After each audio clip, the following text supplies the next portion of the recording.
A very beautiful evening to everyone. Of course, welcome to Evening Rush. Yeah, on this dial. My name is Jude. Ikami Jude. And of course, hey, welcome on board. If it's your first time tuning in to the show, I want to say welcome to you. Okay, this evening, well, check your time is 7:16 already. And then there are issues in the polity, real issues, heavy issues that we need to talk about. We need to touch on, of course, from the east to the west, to the north to the south. Some will say there is palaver, big issue, big problem right now. But we'll touch on it one after the other. But let me let you know that I've got my analyst in the studio this evening. Prince Chilaka is just right here. Beautiful evening to you. Jude, how are we? I'm good. I heard you say there are too many issues. Yeah, too many Nigeria issues. is always full of stories. The way you sound is as if you are having these. You are close to Deji Farotimi. Yeah, very close. Yes, I am. Anybody that believes in good governance, anybody that believes in the freedom of the press, and also believing in the freedom of the people to express themselves, must side with Deji Farotimi. I mean, it's not. This is not the first time, but it's becoming like a normal thing for the Nigerian police to get involved in everything, including marital issues. Okay. Yes. So, if there's an issue of defamation, you go to court. You don't need the police to do your dirty work and all of that. But then, let's see how it pans out. It's okay. Everyone, let me bring you up to speed as regards what you should expect this beautiful evening on the show. Just in case you don't know, human rights lawyer and activist Deji Farotimi has been remanded in prison for allegedly defaming a legal luminary and founder of Afe Babalola University, Are Afe Babalola, who is also a senior advocate of Nigeria. Okay. And then as regards Afe Babalola or the issues surrounding this man, I must let you know again that the obedience movement has issued a warning of a nationwide protest should human rights lawyer and activist barrister Deji Farotimi remains in detention. Yeah, that is what you should know. Some of the things you should know. But then again, Atiku Abubakar and of course Peter Obi have condemned the arrest of Farotimi alongside Peter Obi and what's his name now? The activist Showore. I recall when you were talking about Showore, some of the things Showore revealed recently, quite shocking and heavy. Well, he has revealed his own, but we're still waiting on EFCC to tell us the truth. Okay. Because Nigerians deserve a right to know the truth. We'll touch on that also. And then Falana also was condemned the arrest of Deji Farotimi. Now, away from that, let me also bring you up to speed as regards issues in the southeast. Now, the big issue, the big story is that insecurity in the southeast, celebrating Ekpa's arrest, is diversionary. That's according to a southeasterner. I don't know what Prince Chilaka would want to say later, but then let me just hold on and give you the full gist, okay? And of course, we also hear that Senate holds action on tax reform bills, and of course, they stopped public hearing. Big one. And then I will also take you to Enugu State, where reps have urged the federal government to intensify efforts against insecurity in the southeast. All of these and more is what you should expect on the show this evening. All right, my name is Jude Ikami Jude. Stay there. This is your number one radio station at VOP 90.3 FM.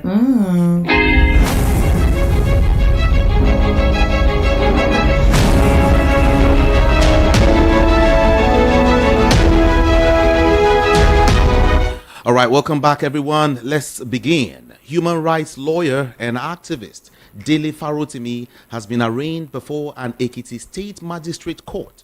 Farotimi, who was arrested in Lagos on Tuesday by operatives of the Ekiti State Police Command, was brought to the court at about 10:25 a.m. on Wednesday today. All right. There are reports that the activist and the lawyer is being prosecuted on a 16-count charge of defamation of character against a legal luminary and founder of Afe Babalola University, Are Afe Babalola SAN.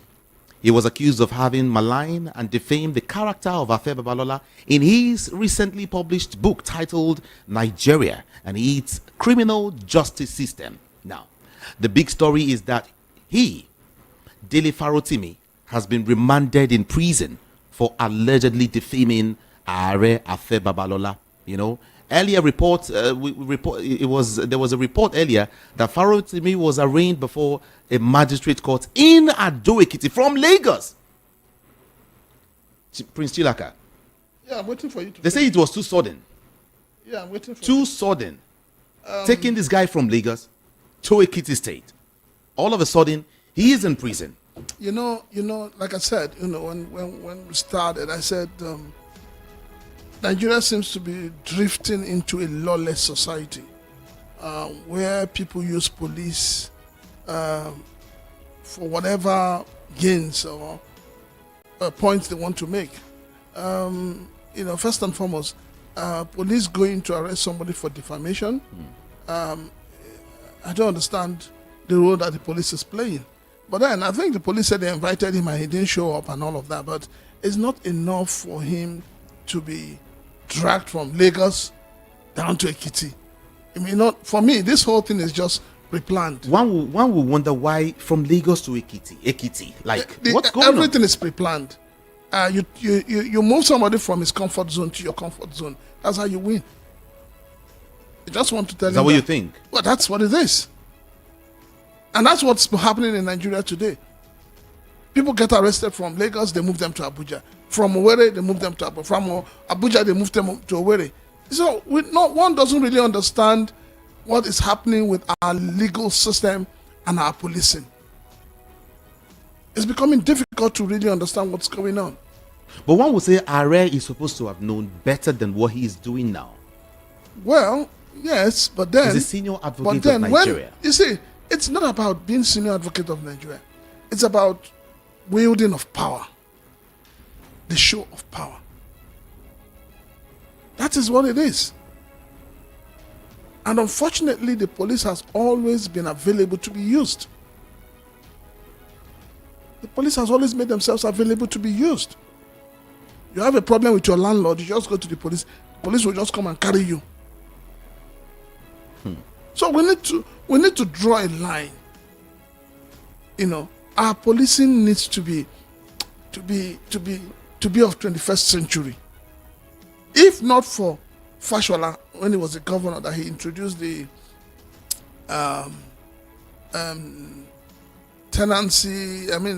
landlord tenancy. Yeah. A review on it. If not, a lot of people will have their properties thrown out. Because before then, what do you have? You've not paid your rent, the police will come and throw your things out. But now you can't do it. At least we thank Fashola for that. There is sanity. So people need to know, the police need to know their limits and know at what point. I mean, defamation is not a criminal offense. Wait, hold on. Are you blaming the police or blaming those in power? If the police know their duty, they will know when not to do the wrong thing. It is one thing for you to be in power and for you to have power, but it's also another thing for the person it's like asking somebody to go and kill somebody, and the person knows there are consequences for doing that. So if the person goes to do it, then it means that the person is no different from the agbero on the street. The police should not bring themselves to that level of impunity and disgrace. See, I tell people that already in Nigeria, there is a trust deficit from the government to the people, and all the institutions of government have continued to display that trust deficit. There is no exception. You ask for information, you are considered a non-patriotic person. You ask for accountability, the same thing. You ask for transparency, the same thing. So the whole system, as we have it, is clogged in a mess. The entire system. The other day you saw a video where it was reported where customs and soldiers were beating up people because they were making a video of them. So we just have a system where our security operatives themselves don't seem to know, when to draw the line. And then the judiciary, interestingly, the way our magistrates operate is becoming very unbecoming in this country. There's hardly a case that enters a magistrate that the person is not remanded. There is none. It's either you're not granted bail, or you're remanded in prison, or you're given stringent bail conditions you cannot meet. The system should be correctional, not punitive. But what we have in Nigeria is draconic system, where it's like using a sledgehammer to kill an ant. But the people who are committing crimes daily, the bandits, the kidnappers, they all get bailed. This is a country where somebody scammed 220 million Nigerians. I'm telling you, you have a Nigerian airline, and the person was granted bail. Is that not an eyesore? Is that not a slap on the judiciary and on the faces of Nigerians? 200 and something million people. Somebody goes and paints another country's aircraft and tell you that it is for Nigeria. And the person is walking freely. The person is on bail.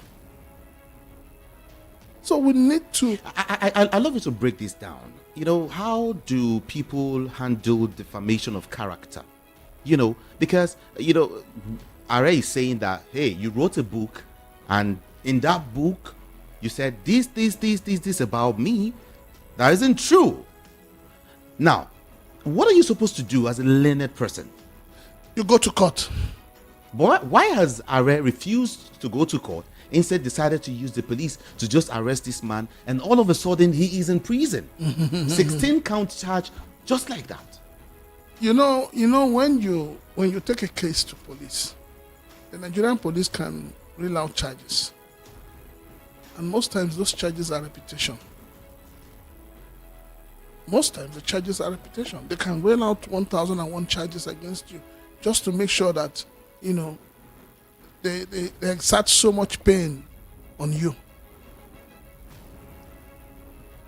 I mean, that's why they say they call them learned. Sometimes you ask yourself, are they really learned?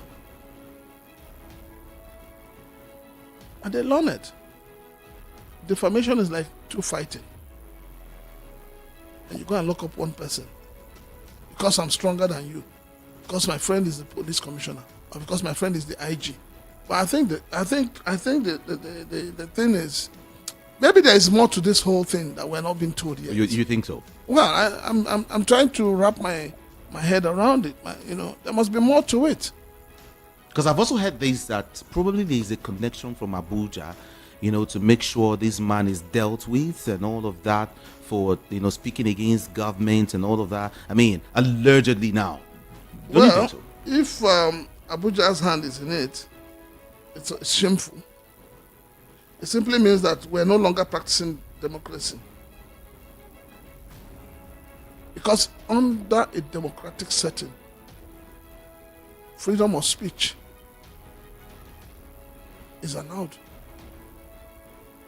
Freedom of speech, freedom of expression. Okay, good. He wrote a book, and in the book, he probably said things you feel are not proper. You go to court. You go to court, and if you win the case, obviously the court will say, okay, good. It's either the book cannot be sold, okay, or obviously they'll tell you to put up an advert, maybe in 2-3 newspapers, apologizing. But this whole thing is what a lot of us don't understand. We don't understand, and they're coming from two people from the same profession. There's more to it. Doesn't these remind us of the khaki era? I mean, the military era. When you say a thing and the next thing you see is some military personnel walk into your house and forcefully take you away. I mean, like in the days of General Sani Abacha. But, Jude, if you ask me, are we truly practicing democracy?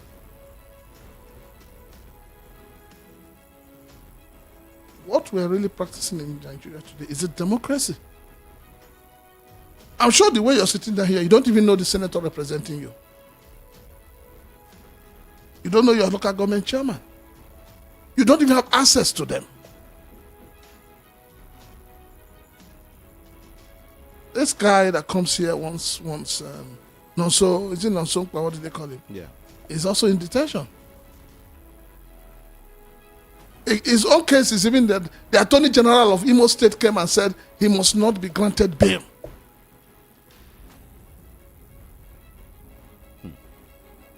So what kind of country are we bequeathing to our children? Or what manner of leaders do we have? Things are not working out well in this country. Atiku says that this current administration is suppressing free speech. What do you think? Well, I mean, if you check what is happening in some of the states where how people have been harassed, how people have been arrested, it's not far from the truth. But must we continue this way? Must we turn Nigeria into a banana republic? All because we want power? All because we want to retain power? If a leader refuses to accept criticisms, then you're not qualified to lead.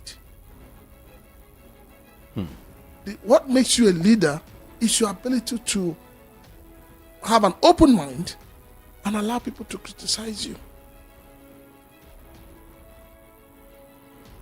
You must not see every criticism as an attack on you. Ordinarily, you're supposed to learn from those criticisms. You're supposed to sit back and do a mental assessment. Say, okay, if everyone is saying this thing is wrong, this thing is wrong, you ask yourself, is it wrong? Have I taken the right decisions or the wrong decisions? How do I ameliorate this situation if the decisions I've taken are wrong? The obedience movement, has also issued a warning of a nationwide strike. Protest. Yeah, a protest. Should human rights lawyer and activist Deji Farotimi remain in detention, we will go on a very heavy protest across Nigeria. And don't you think the federal government should be careful at this time? This government does not listen to anybody. I mean, if you notice what happened with the End Bad Governance protesters that were arrested, obviously the government was passing a message. And that message is, you cannot protest. You cannot talk. Your rights are no longer your rights. We own your rights. But government forgets that sovereignty belongs to the people. But like I keep saying, and like P2B has always said, the process that brings you to power matters a lot. Until we have an electoral system that is not money conscious, where you and I can contest an election without spending money, we will talk to the people, we will tell them what we have for them based on our antecedents. Then people, the Nigerian people, will retain their sovereignty. But so long as there's vote buying, there's grab it, there's snatch it, there's run, there's bullying in an electoral process, then you cannot talk about people's sovereignty anymore. Because those who spend their money to get into power, the first thing at the back of their mind is to recoup their money back. And there's nothing you can do about it. And that is why we can say that the corruption in Nigeria is cancerous. You cannot remove the corruption from the top. You need to remove it from the root. And that is the duty of government, to block all loopholes to bring to account those who are responsible for corrupt practices. We keep saying we're copying the American system of governance. Do you think that in America the police will go and arrest somebody and charge the person to court and get the person remanded in prison for defamation? Is it possible? All right. Prince Chilaka, I would want to travel to the southeast. There are basic issues I want to touch on quickly. But before I take you to the southeast, let me first of all mention that the Senate has suspended action on the tax reform bills currently before it. Suspended. Not just suspended, they've also stopped public hearing. Stopped it completely. What do you think is about to happen?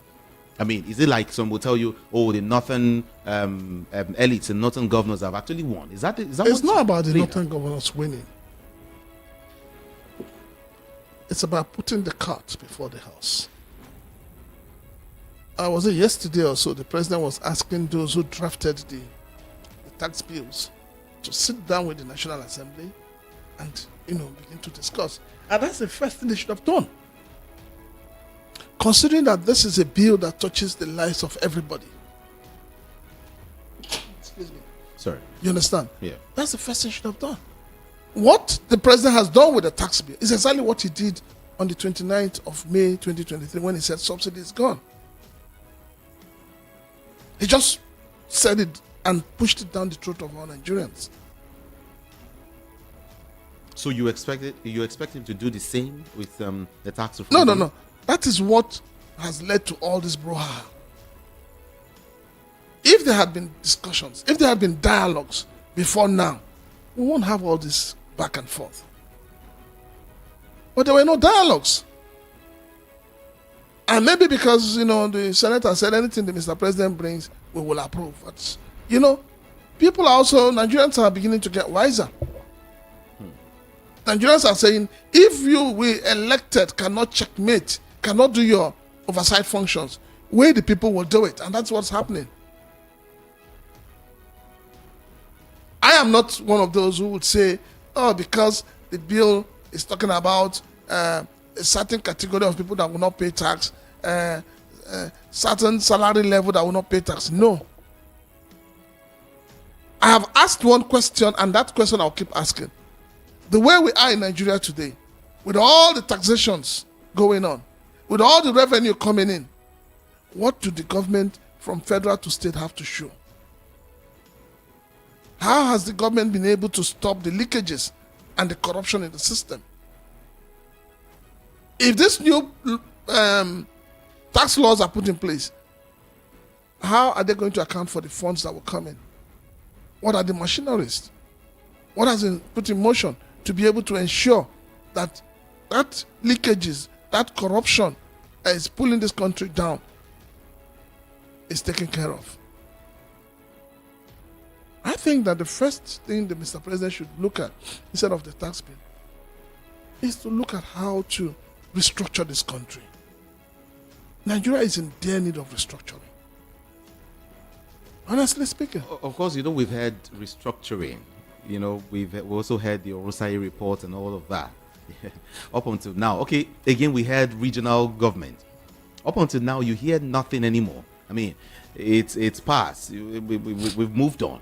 I mean, that's what they say. Don't you think so? Nobody's talking about all of these restructuring. That is why I keep saying, when a politician tells you good morning, Judy, you need to go outside and be sure that it is morning and not evening or afternoon.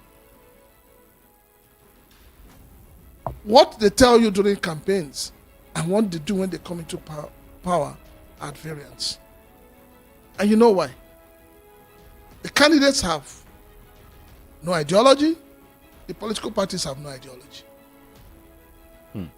That is why people are jumping from one party to another just because of their selfish and greed. But if you have a policy, if you have a situation where if you decamp from party A to party B, you lose that position instantly without anybody going to break their head. A lot of people will not move. A lot of people will not move. Look at the shenanigans happening in Rivers State. You all just wake up, the party that brought you to power, you abandon it, you are taking that same title, that same office into another party.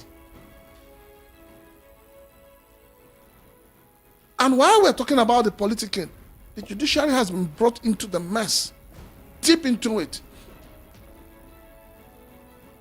The whole system is rotting. It is not about prayer to change it. It's about the will of those in power and the will of the people to realize that sovereignty belongs to them. The people must wake up from their sleep.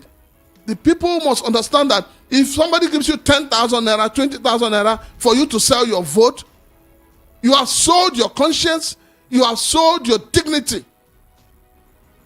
Nigerians need to wake up and begin to elect people who have character as their leaders.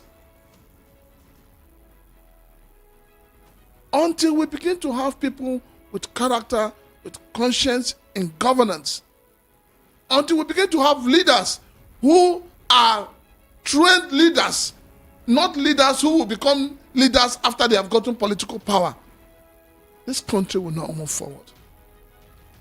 With the way the tax bill thing is going, of course, some Nigerians are for and some are against this tax bill. But the way it's going, this hush or stop, all of a sudden, don't you think it will be dropped finally? It might not be dropped finally. The thing is that people have expressed some fears. Let them address those fears. It is very, very important. And that's the beauty of democracy. The beauty of democracy is that we cannot all agree on something, but we must have a meeting point. The beauty of democracy is such that Judy and I must not belong to the same party. But the only thing that brings us together is the service we owe those who have elected us.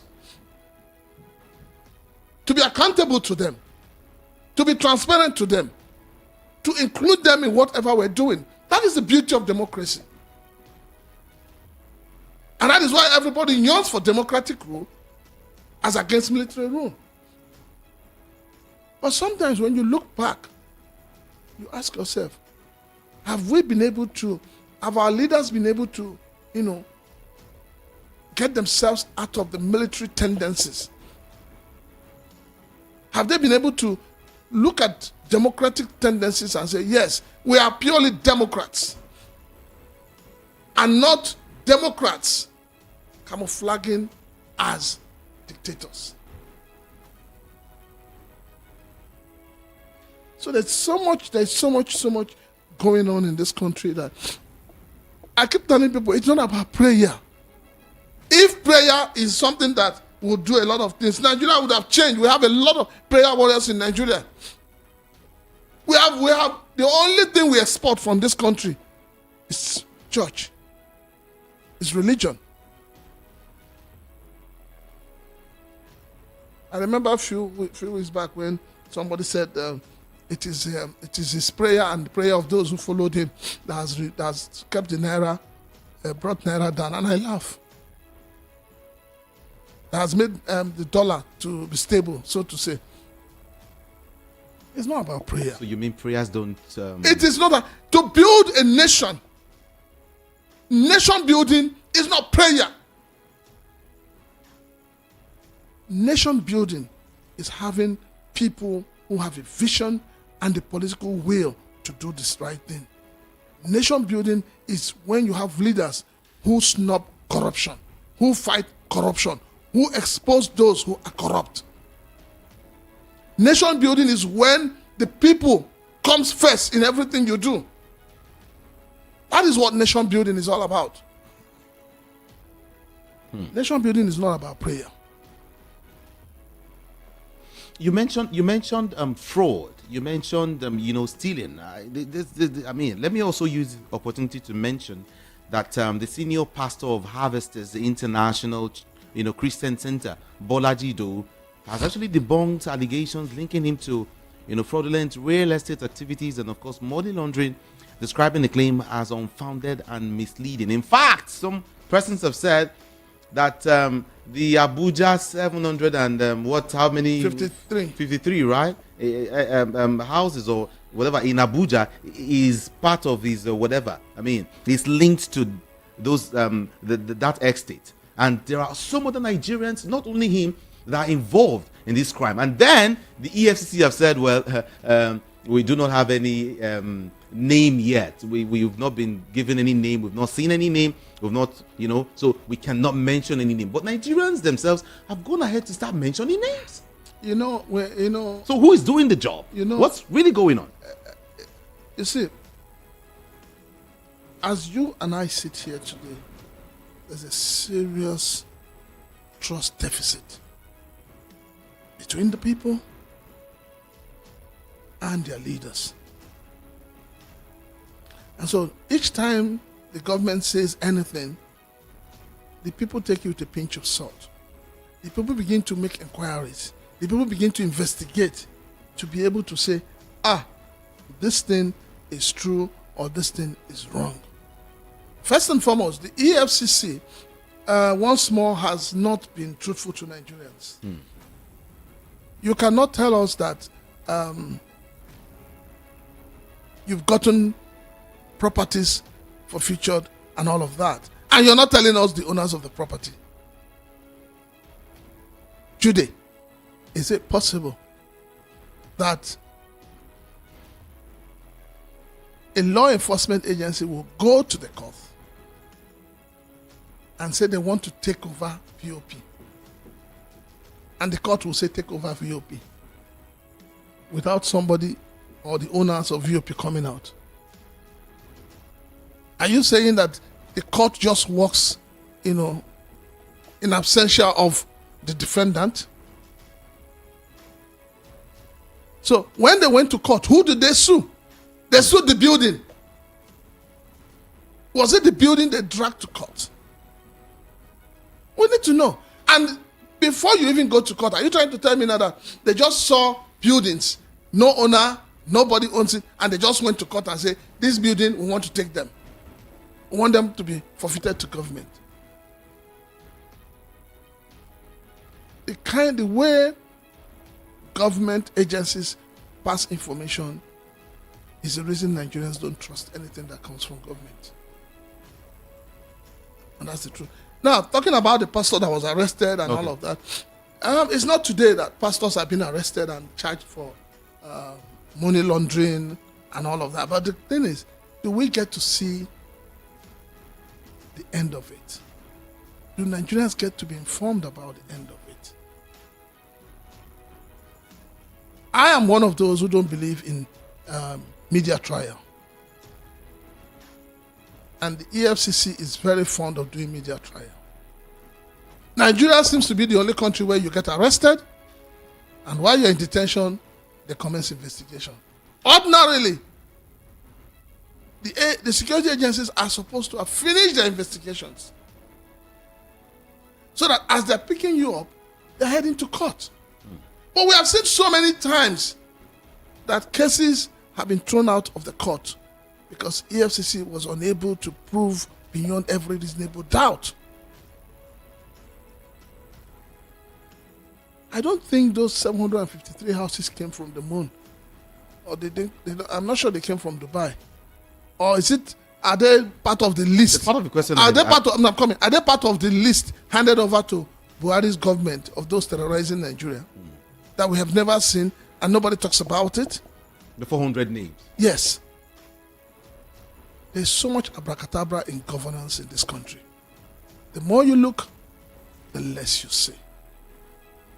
Don't you think probably some persons are involved, some bigwigs, that you might not want to mention their names, those close to the Economic and Financial Crimes Commission, allegedly now those close to the chairman, and you look at the names, you feel like, no, this name is here, this list, should not, no one should see these names, no one should see this list.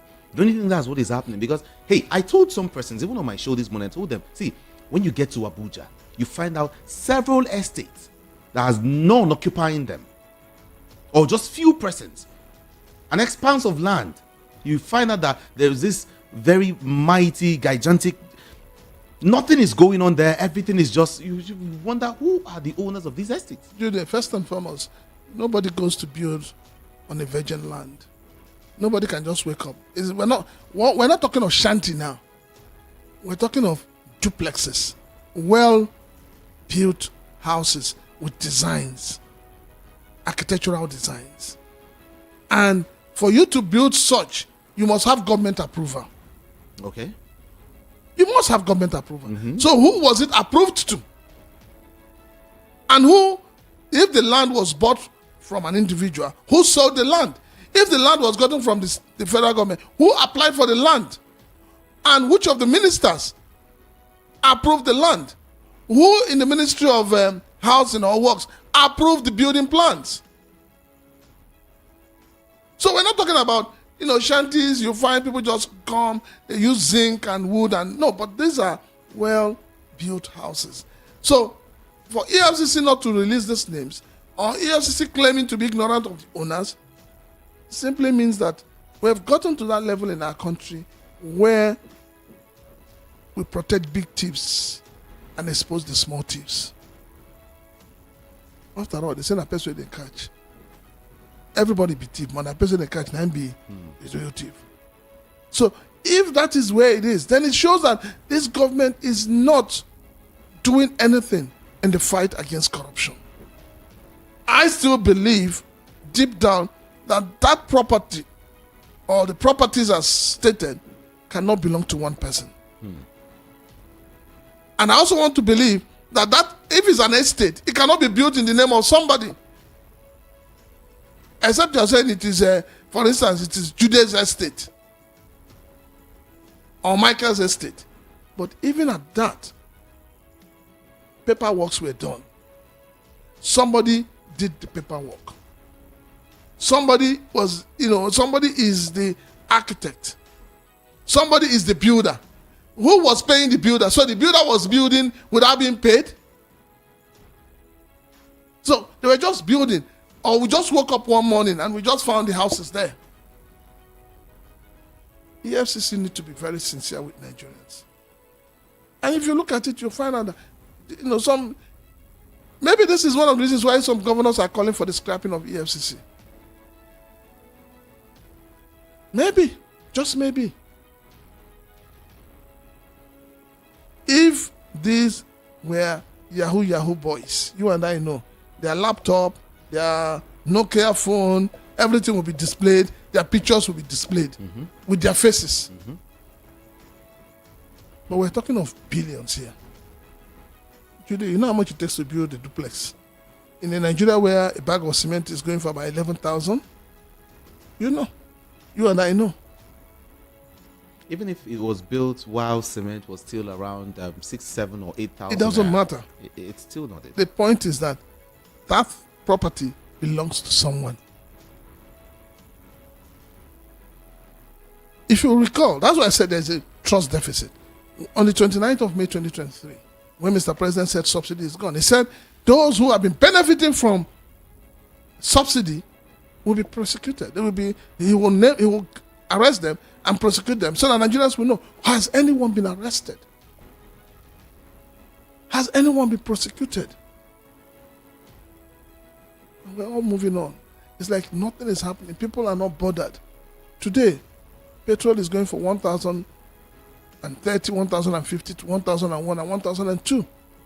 Yet in 2012, when Jonathan moved the fuel from 60-something or 70-something to 200, some people took over Ojota, including your so-called pastors and men of God, who you call prayer warriors. Where are they? That's the question. Suddenly, at 1,002, everybody has gone deaf and dumb. They're not talking.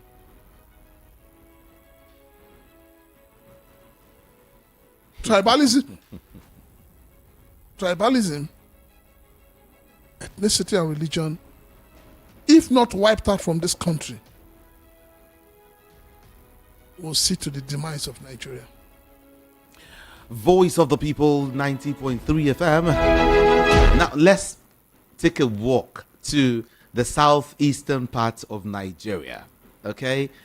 There is this division, and I think is in the news again. I mentioned it this morning, and this evening is coming big from someone else. All right? There's this division already in the southeast, Prince Chilaka, elder statesman Dr. Chike Obidigbo has described as enablers of double standards and injustice those rejoicing over the supposed recent arrest and incarceration of leader of the Biafran Republic government in exile, Simon Ekpa in Finland. He expressed dismay after what he described as the narrow-minded regime of Muhammadu Buhari ended, and the federal government under President Bola Ahmed Tinubu is still playing games with the state of insecurity in the southeast. He said that the insecurity in the region is felt by a combination of factors. Now, I go back again to ask you, divisionary, diversion, putting people against themselves, division in the entire southeast. Some persons are now for Ekpa and some are for Nnamdi Kanu. A whole lot of persons, foot soldiers, supporting Ekpa almost everywhere. Even on social media, they are everywhere supporting Ekpa. When you talk about Simon Ekpa, it looks as if you're looking for trouble. Don't even go there. And they are asking that the government of Finland should release Simon Ekpa or what? I don't know. Say, Jude, I am an Igbo man. And you find Indigbos divided. I am not a half Igbo man. I'm a full-fledged Igbo man. And I'll tell you, it has never been this bad in Igbo land. The Igbos are not known to kill themselves. Even when they have issues that is bordering on land. The Igbos have a very clear-cut system that resolves crisis. The Omunna. It's an age-long system that has worked and continues to work. So this new system of kidnapping, killing, it's not an Igbo thing. And anybody who comes out and says it's an Igbo thing, that person is not an Igbo person. The problem in the southeast, anyhow you want to look at it, the federal government should be held responsible. Maybe not maybe not Bola Ahmed Tinubu, but the federal government, because governance is what? Continuum. Prince, hold on. They say Nnamdi Kanu is known for peace, and Simon Ekpa is known for the other one. That's what we hear. So when you say that Indigbos are not known for, destruction or killings and all of that, fine.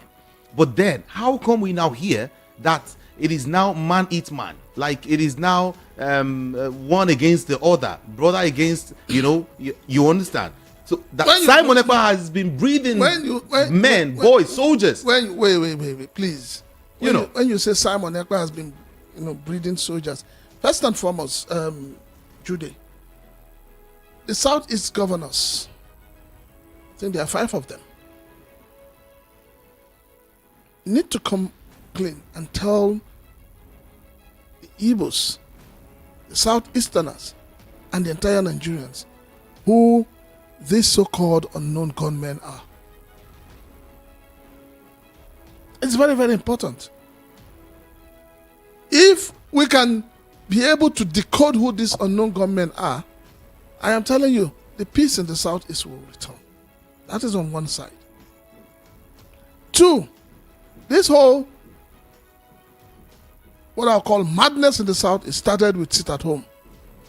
And I have said from day one, I am not in support of sit at home. You cannot kill the livelihood of your people. The same people you say you want to save from the federal government. You are killing them. You are reducing their source of income. You are making them poor. And you tell me you are fighting for them. Go and read the story of freedom fighters. They don't kill those they are fighting for. So something is fundamentally wrong.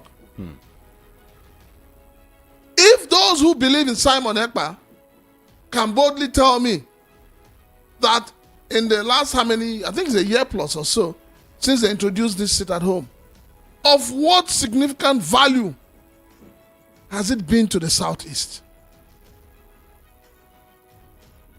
How has the federal government lost? Because look at it. What is the percentage of the presence of the federal government in the Southeast? For you to say you want your sit at home in the Southeast is going to say, let me tell you, if they believe that is Simon Ekpa and his group, if they believe that the entire Igbos or the entire Southeasterners are in support of sit at home, do you know what would have happened? It means that every Monday, every Igbo man across the globe will not go to work. Shops in Lagos, shops in Kano, shops in Meduguri, shops in Edo will not open. Shops owned by the Igbos will not open. Airlines owned by the Igbos will not fly on that Monday. That is when we know that the whole Southeast is in support of that shenanigans. And you don't need to force it. You don't need to enforce it by force. Civil disobedience is not forced. People voluntarily. And when people say that the Southeasterners are happy, no, they're not. The reason why people sit at home on Mondays in the Southeast is because if you come out, you get killed. You get injured. By who? By those who are enforcing it. And those are known as unknown gunmen. So who are they? With all the security apparatus in the Southeast, if you're going to the Southeast today, from Ore to Owerri, do you know how many checkpoints you have? To Port Harcourt, to Enugu, do you know how many checkpoints you have? Yet, with all these checkpoints, on Mondays, the unknown gunmen have a free day and nobody gets arrested. Does it not tell you that there's more to it? We keep hearing unknown gunmen, unknown gunmen, unknown gunmen. There are killings. People are dying in the Southeast. The Indigbos are saying that allegedly it's, state actors. Some persons have even fingered Asari Dokubo. All right? But then again, some persons will come home and say, no, it is our people that are doing this. They understand the land. They understand the land better. If you say it is our people that are doing it, who is arming them? Who is sponsoring them? And that is why each time a governor comes up and says, that the problem in my state is politicians from Abuja, I laugh. You as a governor, are you not ashamed to tell me or to tell the people that have given their sovereignty to you to protect their lives and property that one politician in Abuja is what causing mayhem in the state? So, I don't believe that. But I will tell you this for free.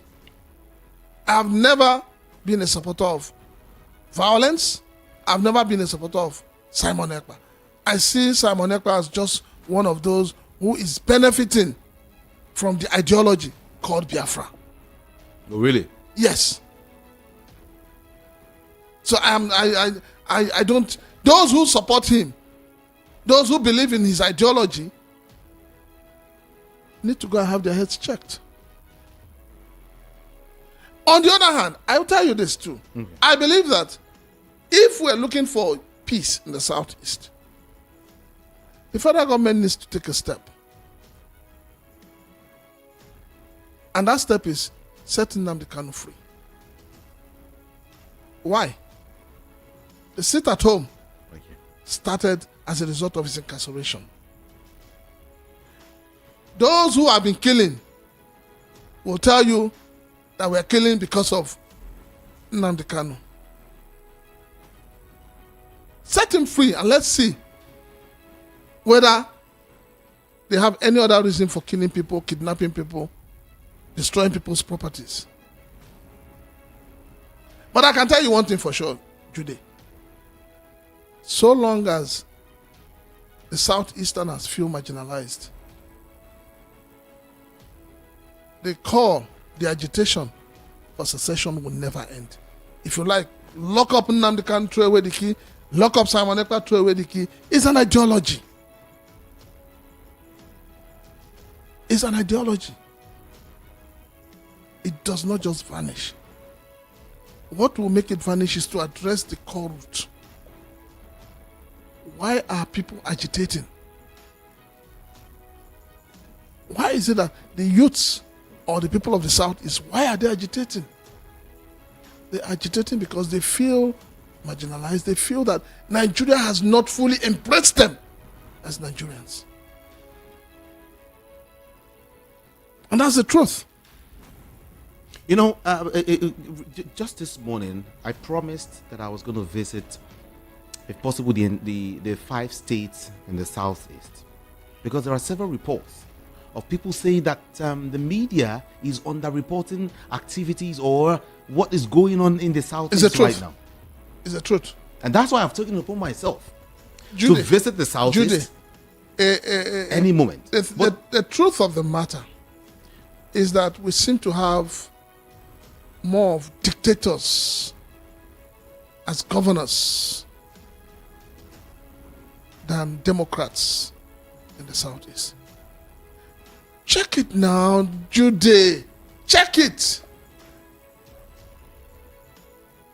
Go from Anambra to Imo to Enugu to Ebonyi to Abia. We've had governors. Some of them have become senators. They retired to the National Assembly. That's a retirement home for former governors. What can they show as legacy? What will it cause the Southeast governors to link the entire Southeast by train to ease transportation for the Southeasterners? What will it cost them? Go and see the kind of roads they're building in the Southeast now. Go and see the roads that you people you call governors are building. So sometimes when people from the Southeast blame the federal government, I say no. It must be shared responsibility. You blame the federal government on one hand, but you need to blame your governors. Out of their greed and selfishness, have continued to deny the Southeast development. But you keep blaming and that is why I've always said, in the entire Southeast, you cannot have a governor like late Sam Mbakwe. In those days, he used to be called the crying governor. But then, as a crying governor, he brought development to the Southeast. It's just like the Osun State governor, Adeleke. They call him the dancing governor. But while dancing, he's bringing the dividends of democracy to his people. The ones we have now, or the ones we have had before now, please tell me, there are no roads in the Southeast. There are no infrastructures. Nothing. So while we blame the federal government, we too must blame our own people. I've always said something, and I'll say it. I say the leaders in the Southeast are complicit in everything that's going on in the Southeast. Okay. Because if they were bringing the dividends of democracy to the Southeast, this agitation may probably not come up. But when the people wake up, the youths wake up, they can't get employed. They can't do any other thing. And they're seeing youths of other states getting juicy appointments. They can't work in the civil service at the federal level. They see that their own person from the Southeast cannot be a president of Nigeria. And you say there are 3 major ethnic groups in Nigeria.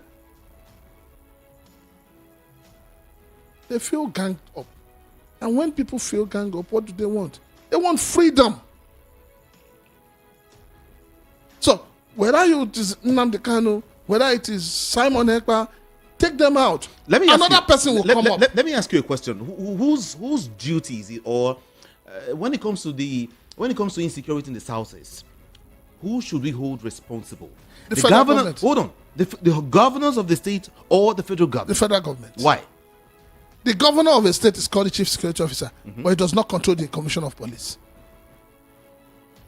He does not give directives across the nation. It's not something new to you. No, but you hear people say that the governors are not ready. They are not serious. They're careless. That is why what is happening now is happening. When you say, well, that is also when we say, if you say they're careless, it's because probably they feel that, what can I really do? When I cannot even control a commissioner of police in my state, when I cannot give him directives, he has to wait for confirmation from Abuja. See, for me, if the federal government does not want to allow for state policing, the federal government should take away the power of the IG over the commissioners of police in the states and allow the state governors to take charge as chief security officers. See, when Peter Mba of Enugu State got elected, the first thing he said was he was going to stop sit at home. And his own way of stopping sit at home is to ask people, if you don't come out, your shop will be seized. And I laughed, and I said, that's been very childish. If you provide security for the people, and the people trust you that you will protect their lives and property, they'll open their shops. Yes. You need to go to the Southeast and see poverty in the faces of the people. Do you know what it means on a Monday for people not to open their shops? Do you know what it means?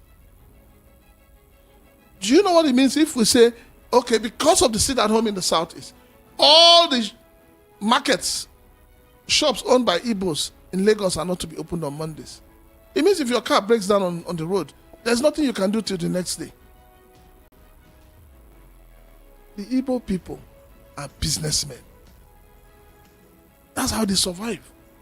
So each day, each hour, each minute means a lot to them. Can we both remember how the sit-at-home started and who introduced it? Is it the federal government? It's not the federal government. Nobody's holding the federal government responsible for sit-at-home. But what we are saying is that you have a way, you have an in-way to resolving the sit-at-home. The sit-at-home came as a result of the fact that Nnamdi Kanu was abducted from Kenya to Nigeria. And his supporters felt injustice. Prince Yulaka, hold on. Let me ask you a very deep question. Do you believe in Biafra? Biafra to me is an ideology. Do you believe in Biafra? Biafra to me is an ideology. Break it down. I believe in the ideology of Biafra. Break it down. But I do not believe with the way they're going about the Biafra.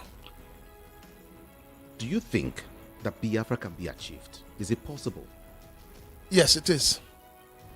But not with the kind of charlatans we have running around today. How do you mean? Not with the charlatans we have running around today.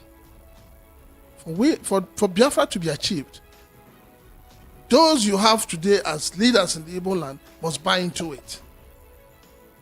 But the way things are going now, do you think the way things are going now, you can't achieve it. You can't achieve it because the government, the federal government and the state government have been able to divide the people. But if you say there's the only way we can resolve this thing, and President Bola Tinubu, who is a Democrat, he knows the solution. And that is what I had expected from him. He's a man I used to respect a lot.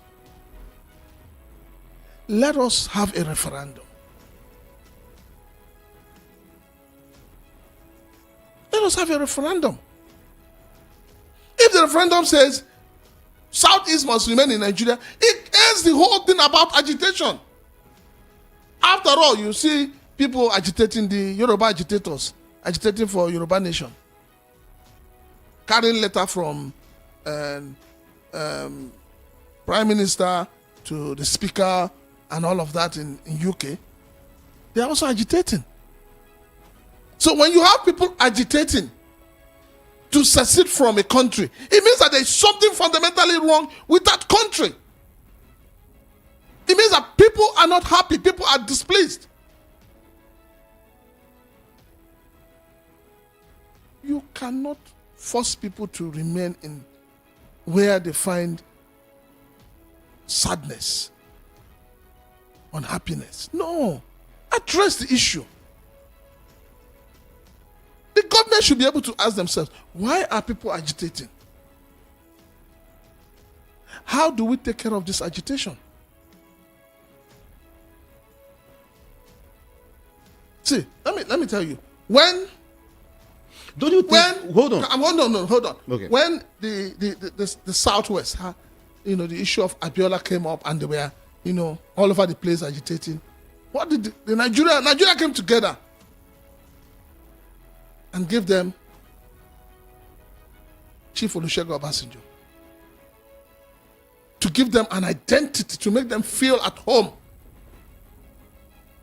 When the Niger Delta militants started blowing up pipelines, what happened?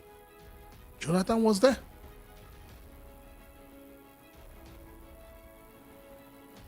When the North started agitating, no, what happened? They gave them Buhari. What is wrong with giving it to the Igbos? What is wrong with allowing an Igbo man to be president in this country? Do you know how that would solve this problem? Do you know the kind of unity? Do you know how at home the Igbos will feel? As it is now, Bola Tinubu is doing his first 4 years. If we continue with our half-breed electoral process and it does 8 years, do you know that when he's about to complete his 8 years, the North will start asking for power.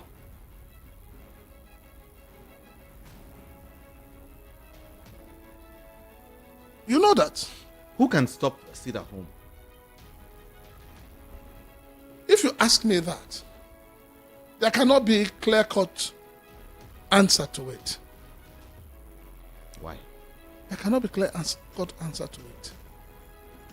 Because it's a problem and it needs to be solved. So let us even start from the root cause of that problem. The root cause of sit at home is in Nnamdi Kanu. It's not Simon Ekpa.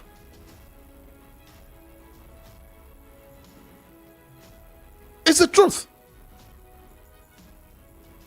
So let the federal government adopt a political solution to the problem of the Southeast by releasing Nnamdi Kanu first.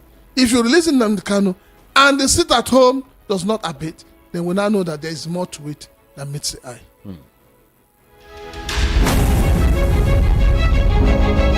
Voice of the People, 90.3 FM. Time to get you involved in this discussion, whether you're home or abroad, all right? You can as well share this broadcast to a couple of persons to join us quickly. Yeah, I want to get your views, your comment, your observation, even your query. Like I used to say this evening on the show. I want to get all of them on the show this evening. Let's talk. Let's talk about our country, Nigeria. The number to call is 0700 903 903 903. Very easy. 0700 903 903 903. Then WhatsApp is 081 717 56338. 081 717 56338. If you want to call me, endeavor to move away from your radio set or just turn down the volume so we can hear each other. 60 seconds query for anyone who is calling. Okay? Move away from your radio set before you call or turn down the volume so we can hear each other. Judy, yeah. Before you start with your phone line, let me quickly add this about Deji Farotimi. I'm not a lawyer, and I will not claim to be one, but I believe that when you have a case of defamation, the first thing to do is to keep the records of the defamation. The next thing to do is to consult your legal counsel. And the last thing to do, institute a suit against the person. Okay. I mean, I believe that these are the three things that, defamation entails. So I do not know where and how the police becomes the ones who will take charge of a case of defamation. I don't. Okay. Someone is saying here, say Nigeria has turned to a laughing stock in the eye of the world. Freedom of speech is enshrined in the Constitution. Meanwhile, the Constitution is not being compiled. It's not being compiled is what you want to say, or what is it you want to say? It's not being complied with. Meaning Nigeria is a lawless country and full of impunity in all our constitution or institution. Taiwo from Ota sent that message. Let's visit the phone lines now. Hello, good evening to you. 0700 903 903 903. And this person is saying that it said the Nigerian police would have arrested Bayo Onanuga for defamation against Peter Obi if Nigerian police is not working for APC-led government. Leo from Lagos sent that. He said everybody will never support APC or Tinubu, and I am one person that will never support APC and Tinubu. Okay, so they should go ahead to arrest Onanuga and the likes, right? Okay, nation building requires prayer. If the foundation is destroyed, nothing can be done again. We need to commit everything to God in prayer. We have been praying and praying and praying. We've been kabashing and everything. Where are we? Where are we? With all the prayer we have prayed in this country, where are we? We're still where we are. Nothing has moved. It's not about prayer. Prayer without good works or prayer without works is nothing. We must have government and people who are ready to do the right thing. Prayer does not make people do the right thing. People do the right thing and then thank God and pray to God to give them the strength to continue. Hello, good evening. Hello, good evening. Oh, don't worry, just keep trying, okay? 0700 903 903 903 is the number to call. Hello, good evening. Hello. Good evening. Good evening, welcome. It can. Jude, good evening. I have one opinion to make. Okay. I wish I'm very clear to you. Yes, we can hear you very well. I believe well. you are hearing me. So, what I'm going to say is that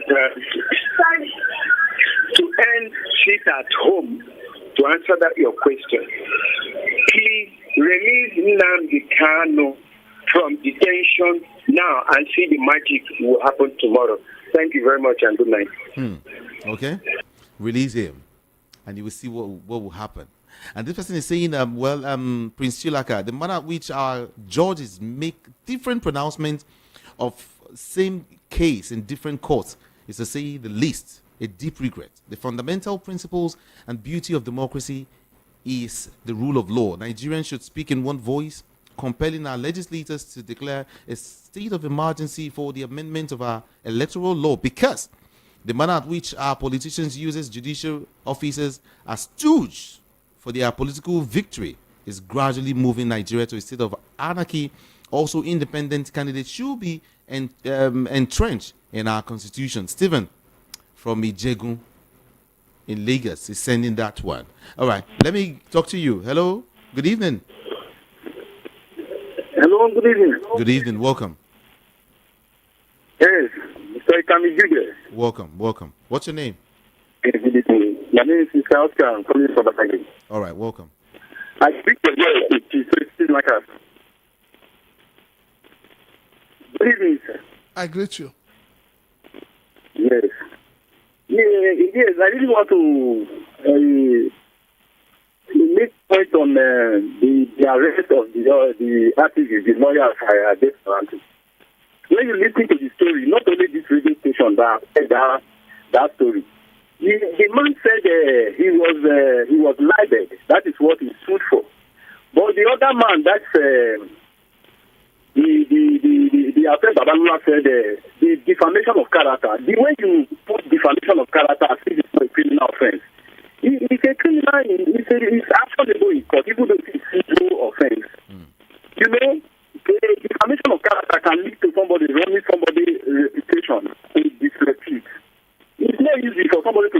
career and a position and a standard for years, and somebody will come and tarnish your image just like that. It's not easy. You consider it an affront, and you want to show the person the last straw that brings the camel's back. That is what it is. A petition. Mr. Afed Babalola sent the petition to the police authority. That is where the police come in and enforce that petition to arrest him. But I was amazed to hear that the lawyer question was not put on a judicial notice, on a self-recognition and a cognizance. It's in law. Every lawyer has this as a privilege. But he was still put in jail. I don't know why. But I later discovered from the activist and opinion model, the man is an activist.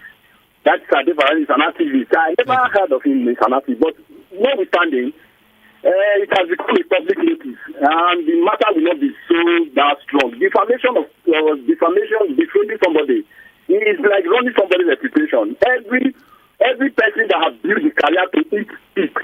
You know what it takes. Thank you. Before you become an icon. I appreciate you. That is what I have to say. Thank you so much. Thank you.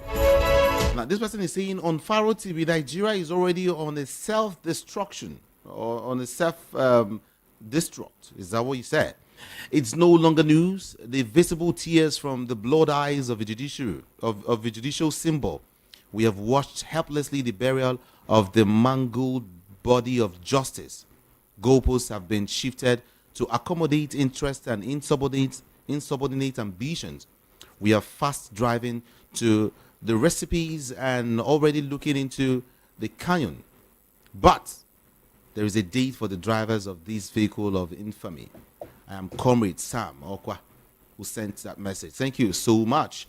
All right, let's look at what this person is saying. He said, please, could you people first clear the air on this whole charade going on? What is not reported earlier was against Tony Elumelu. How did it turn to Afe Babalola? Again, was it not?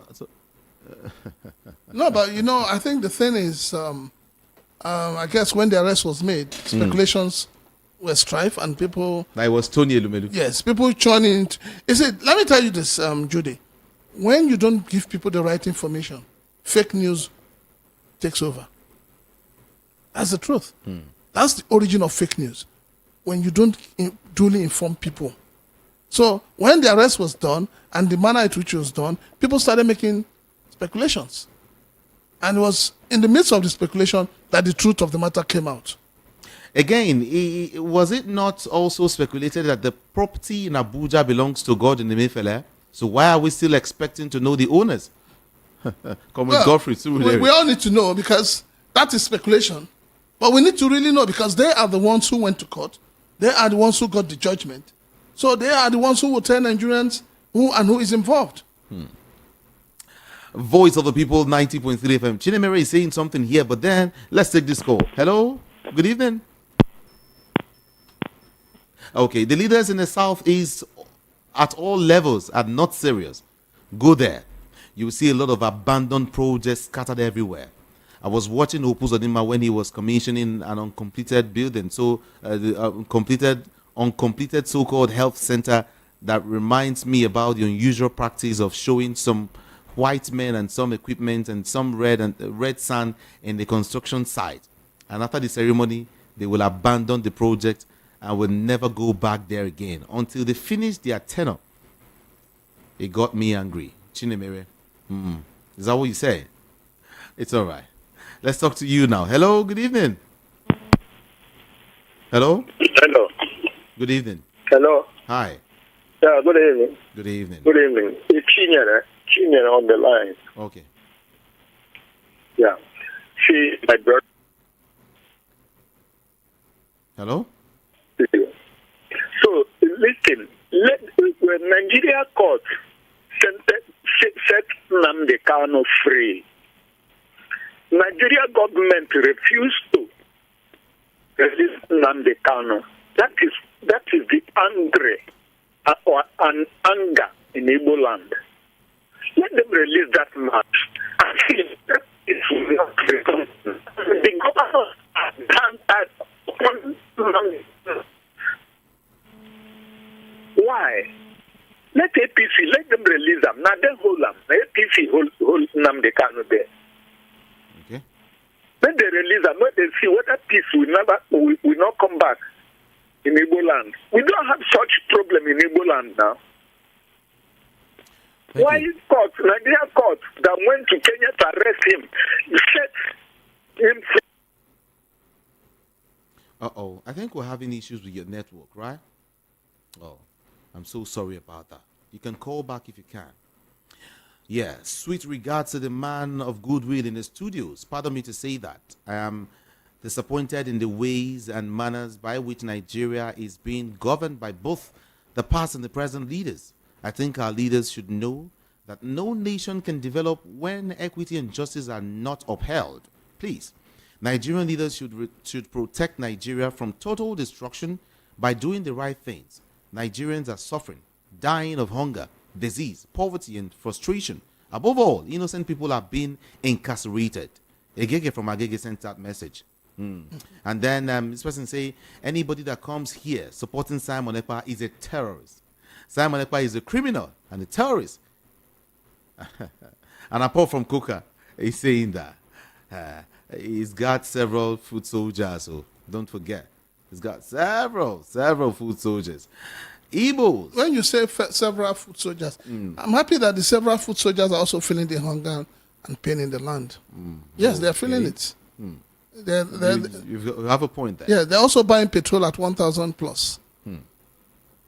They're buying bag of cement at 11,000 naira. So whatever it is that he has given to them that is making them foot soldier, they're not better than any other person. Someone is saying that the governors in the south should be held responsible for the insecurity. Although in Imo State is a no-go area. Okay. Ihiala and some other places you mentioned. Anambra State, same issue. Casey from Mota in Ogun State sent that one. Okay, the so-called sit-at-home is enforced and people are afraid of attack by the so-called unknown gunmen, which happens to be IPOB members. Did you hear that? Let truth be told. I'm from Ihiala. If he's from Ihiala and he has this information, give it to the police. You see, this is what community policing is all about. Route them out. No, this person is not done yet. Hear what he said. He said, now, is it the Southwest governors that build railways, seaports, international ports, and other development?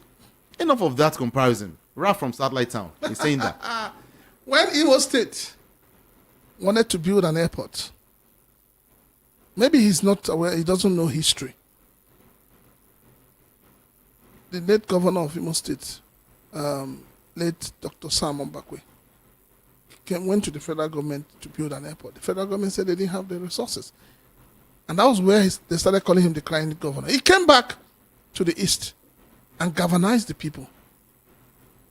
And they contributed. So the airport you have in Imo State today was built by the people. My late dad was one of the people who supported it. Imolites contributed money to build that airport. Because then the people trusted their leaders. If the federal government does not want to give you railway, what stops your governors from doing it? The railways you have in Lagos, other than the national railway, the ones the governors are building, is it built by federal government? Is it built by federal government? People need to think out of the box and stop, showing. So you're saying the governors are to be held responsible? Stop showing their level of mediocrity. The governors are to be held responsible. I said, what stops the southeastern governors to network the whole southeast via rail, light rail? What? What stops them? They all collect allocation every month. What are they using the allocation for? People need to begin to ask questions, and critical ones. People need to begin to hold their leaders accountable and responsible. Yeah. Prince Chilaka says Igbos are marginalized. South says they are marginalized. Southwest says they are marginalized. North Central says they are too. Northeast says they are too. Northwest says they are. Also, the question is, who is marginalizing who? Emmanuel sent that message. I know. I want to be reading it so that all of us who are participating in this discussion. Who is margin? Everyone says, even Igbos, everybody, Yoruba. Who is marginalizing who? It brings to what I said to you earlier. I said, if people are making agitations, it means that something is fundamentally wrong. So let us address that issue. Let us ask ourselves. We had a conference, a constitutional conference by what's his name? By Jonathan government, and that document, I'll call it the 21st century document for a better Nigeria. What happened to it? What happened to it? The Onasaya report we're talking about, this same government said they want to, apply it. But you're applying it. You drop 5 ministers, you appoint 7. You're applying it. You close one ministry, you are opening another ministry. Is that how to apply it? You're telling us Nigeria is broke.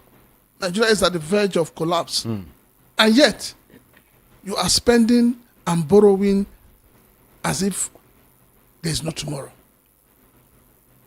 So these are the issues. The other day, your president was saying that Nigerians were living a fake life. And we're saying if we were living a fake life, we were bouncing. During the period of fake life, at least, we were buying a bag of rice for 8,000. We could still afford medical bills and drugs. Now that we're living in reality, hunger, starvation, poverty is staring us in the face. Take us back to the fake life.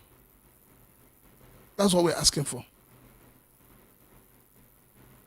Somebody is saying something to you. He said, please, Prince Chilaka, there have been good leaders from the southeast. After Simon Bakwe, Ngige started very well, according to this person. And Peter Obi was fantastic until Obiano scattered things. Udenwa didn't do bad in Imo State until Hakim came by accident.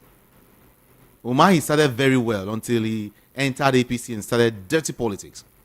There is no negativity among Igbo leaders that is same with politicians in other regions. Southeast isn't poorer than other regions. Some Igbo callers come to this forum to tell us how disunited Igbos are. Yet, they fought war for 3 years. They were together in supporting Peter Obi. I wish I can come to VOP. It's okay. Let's leave that. Thank you. Okay, let's take calls. Hello. Good evening. Hello. Okay, move away from your radio first, and then call back. Yeah, the noise is much. Please call back. Yeah. If Dr. Wabati said Igbo people don't sell land to outsider or Yoruba, how many land do the Yorubas have in places like Kano, Benue, Bayelsa, Akwa Ibom, Cross River? I bid them no sell for them there too. That's what this person is saying. I purposely, I would say, I don't want to engage that side talk by Abati. It was very childish of him, as somebody who believes in the unity of Nigeria. That was it was too childish for him. But I'll say this: let him go and confirm. Igbos don't sell land to their in-laws. Igbos don't sell land to their in-laws. So if he was going to take a land as an in-law and expecting them to sell land, they will not sell to you. All right. Hello? Good evening. Hello. Good evening. Good evening. Good evening.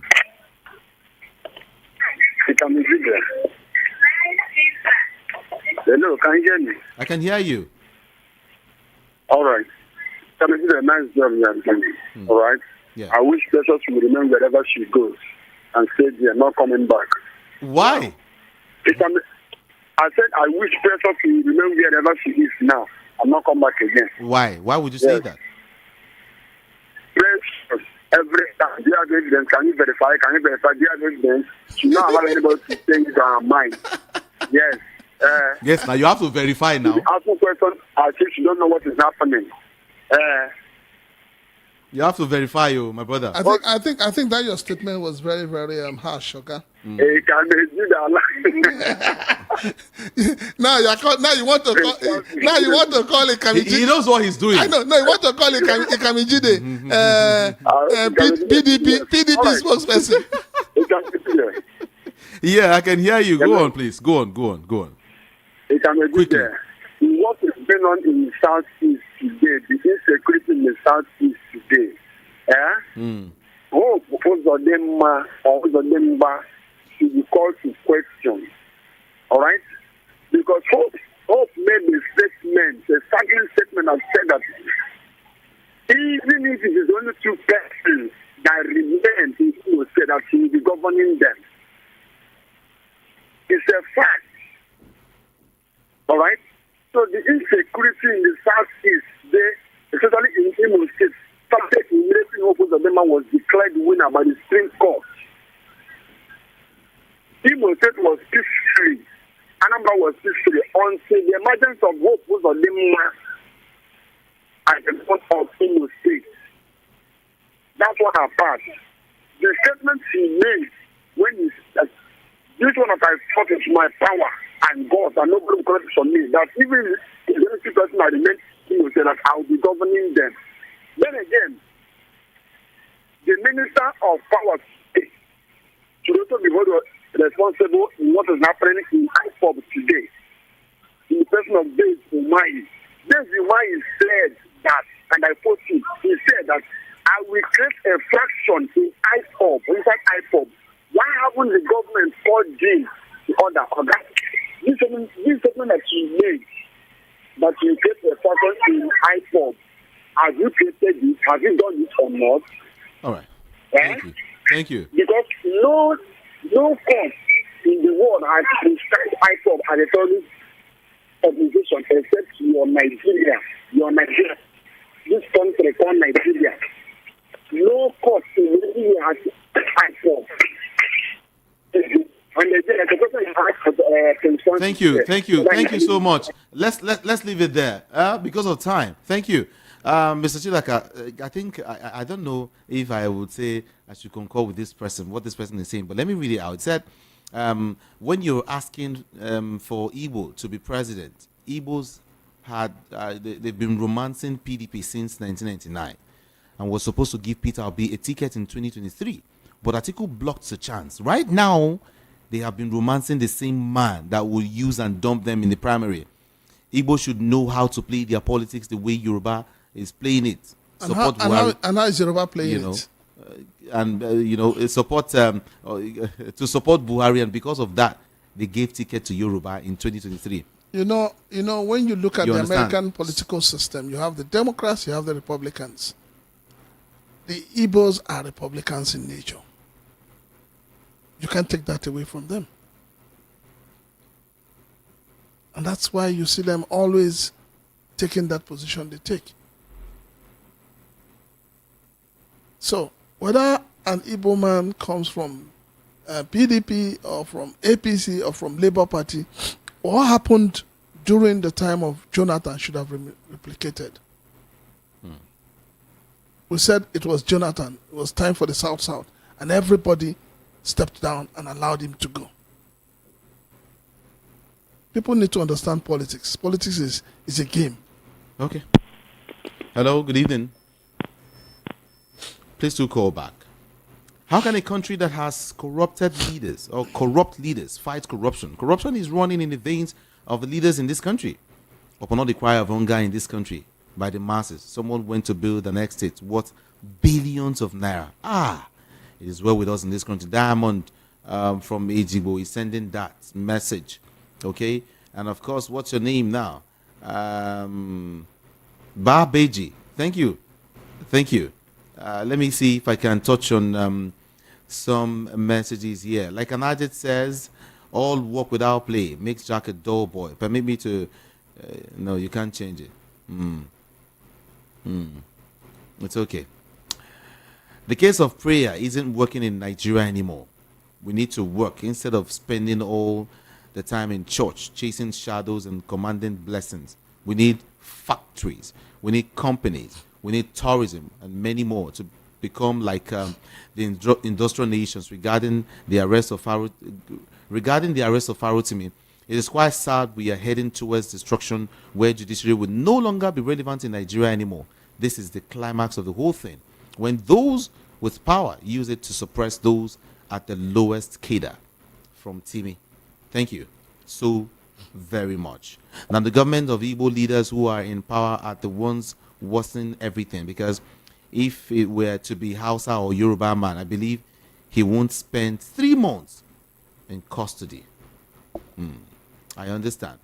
Please, is Nigeria a country or a nation? Remember late Chief Awolowo once said that Nigeria is a mere geographical location. Just a few weeks ago, Ango Abdullahi said that Nigeria expired 10 years ago. Why are we beating a dead horse? Prince is shouting, release MNK. My question to him now is, on what ground? Sydney from Obidigbo. Well, on what ground? It's on a political ground. After all, Sunday Igboho was also an agitator. Even when they went to his house, they found arms, charms, and all of that. When he was arrested in Benin Republic, we saw the role played by the Yoruba leaders and elders to get him freed. When people are agitating, you need to find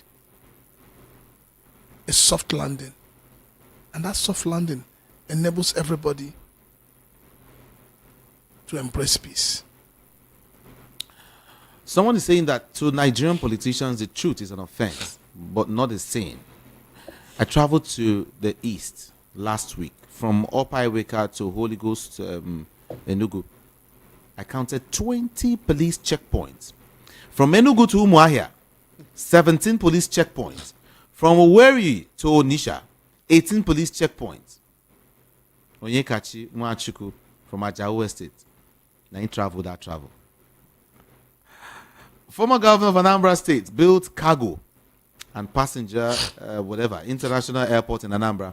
The federal government still, till date, refuse it to function as an international airport. If you don't come to Lagos or Abuja, you won't travel abroad. Does the federal government wish us well in this regard? Would you want to talk on that? We need to touch on that. Well, it's part of the marginalization we're talking about. If there's an international airport and the federal government has refused for it to be accredited as an international airport, it's part of the marginalization. And that's why people are agitating. And that's why I said you need to look at the reason why people are agitating and find a solution to assuage their minds. Imo Airport was built by the people, not federal government. In fact, some police stations, even court buildings, were built through community efforts. Exactly. That's what I said. Really? That's why I keep saying that the best of the best of the best of the best Imo State has had was the late Simon Ekpa. And you can't take it out of Lagos because Jakonde was also one of the best. Yes. I keep telling people I'm a beneficiary of Jakonde schools. When housing became a problem in Lagos, Jakonde started building low-cost houses to create, competition. It's either you want to go for the low-cost houses or you want to go to those built by private investors. And it solved a lot of housing problem. The governors you have today, what are they doing? What are they doing? A few years back, we used to have 5 years rolling plan, 10 years rolling plan. What has happened to it? What has happened to it? Where are we headed to as a country? Where are we headed? All right, let's touch on just few and then we'll wrap things up this evening. Godwin, are you Godwin? Okay, no, Chief Udo is saying, so we have moved from unknown soldiers to unknown gunmen and now unknown estate owners. Who was FCT minister when the land was approved? Who sold and who bought? EFCC is supposed to have finished their investigation before going for forfeiture. Let it not be like another Keyamo story of the account forfeited drug money and that was sued and not the owner of the account. You understand? You remember that story, right? Well, this country funny. The beautiful thing about this country is that we don't forget. Even if we don't teach history in schools, the social media never forgets. You've said it all. Voice of the People, 90.3 FM. Prince Chilaka, let's wrap things up. A whole lot of messages here. I still have like more than 100. Take some more. Touching on them is like, but I want to hear from you. Some persons have said release Kanu and let Ekpa stay there. What do you say? Well, Ekpa is not being held by the federal government. At least let him just remain there. I wouldn't be bothered about that. He's been held where he is. And they have their own laws. And from what I've read in the news, they are saying that for what he's been charged or the charges against him, they're not billable. So I'm not bothered about Simon Ekpa. I am bothered about the one that is in Nigeria. Set him free so that we can find peace in the southeast. Set him free. Yes. So we can find peace in the southeast. I want to say thank you so much for being a part of this broadcast this evening. Thank you. Thank you so much. Everyone, it's time to go. And I want to say thank you to you too for joining us, okay? Those who sent messages I couldn't read, I want to appreciate you. Those who called, thank you so much. But I'll be here tomorrow morning, 7 a.m. for the paper review. My name is Jude, Ikami Jude. And I'm saying, do have a beautiful evening. On social media, I am Ikami Jude, IKAMIJUDEH. It's just one word. IKAMIJUDEH. I'm out of here. Good evening to you.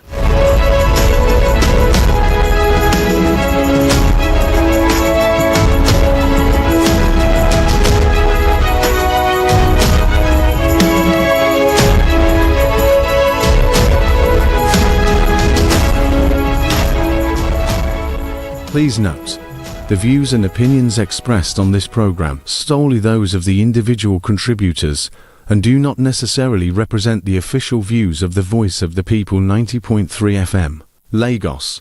We do not endorse or take responsibility for any content shared by our followers or third-party users. When you look at the West, Europe and the US and all that, you come to find out that the leadership there are people whose values are different from what we have here. The leaders are not thinking of owning properties all over the world. Go to Dubai, buying like primitive acquisition. They'll buy houses in Dubai, buy in UK, buy in the US, buy in Caribbean. It's a cost. If you go to their houses, you see not less than 20 to 30 vehicles and they enjoy it. They like moving in convoy of not less than 20, 30 vehicles at a time so that they will be the people that are calling the shots. In US, if you are a governor of, let me give you an instance like California, which is the richest state in US. You as a governor, if you dare put on convoy, you will not stay more than 24 hours in that office as governor of US, of California. You cannot. I gave you an instance the other time that in 2005, I went to eat in a restaurant. The governor of Texas drove in. He came alone. I didn't even know him. It was my late friend who took me out that was telling me that this man is the governor of Texas. If it were in Nigeria, they'll drive away everybody in that restaurant. Or convoy with escort, police, DSS, military, everybody would have gone down the whole of the restaurant. Try it in America. The next day you are gone and you may go to prison for even trying that. Who are you as a governor in the US for you to take a private jet? What they are doing here, this scam they are doing here and calling themselves governors. You dare not. If you try it, you will pay through you tell them where you're going to get the money from to go and charter a jet. You enter the commercial jet and sit like every other person. Nobody cares. Nobody will be accompanying you to airport, clearing everywhere. People will be carrying bags. No. It's terrible. I landed in JFK 216. I was in the business class with one of the governors. He queued over there and he behaved himself. He cannot jump the queue. If he jumps the queue, he may end up not even entering US. They'll put him on the next flight and take him back to Nigeria. And there's nothing he can do. These are areas where they have sanity. These are areas that are welfare oriented. In as much as they're having hard times now because of the prevailing global economic situation. There's no madness in being in leadership or being in position of authority. They don't steal the way we are doing here. One man will own maybe 40 or 50 properties in FCT because he has entered the political position in the government. It is a terrible thing. It is worrisome and it is disturbing. I pity the upcoming generation. Is this what we are going to bequeath to them? It's very unfortunate to say that. You are tuned to the city's #1 super dial, Voice of the People, 90.3 FM, Lagos. In a world where about 8 billion people are connected by click, there's a new way to get connected. Introducing the all-new VOP FM website, where talk meet innovations. Get ready to be tuned in.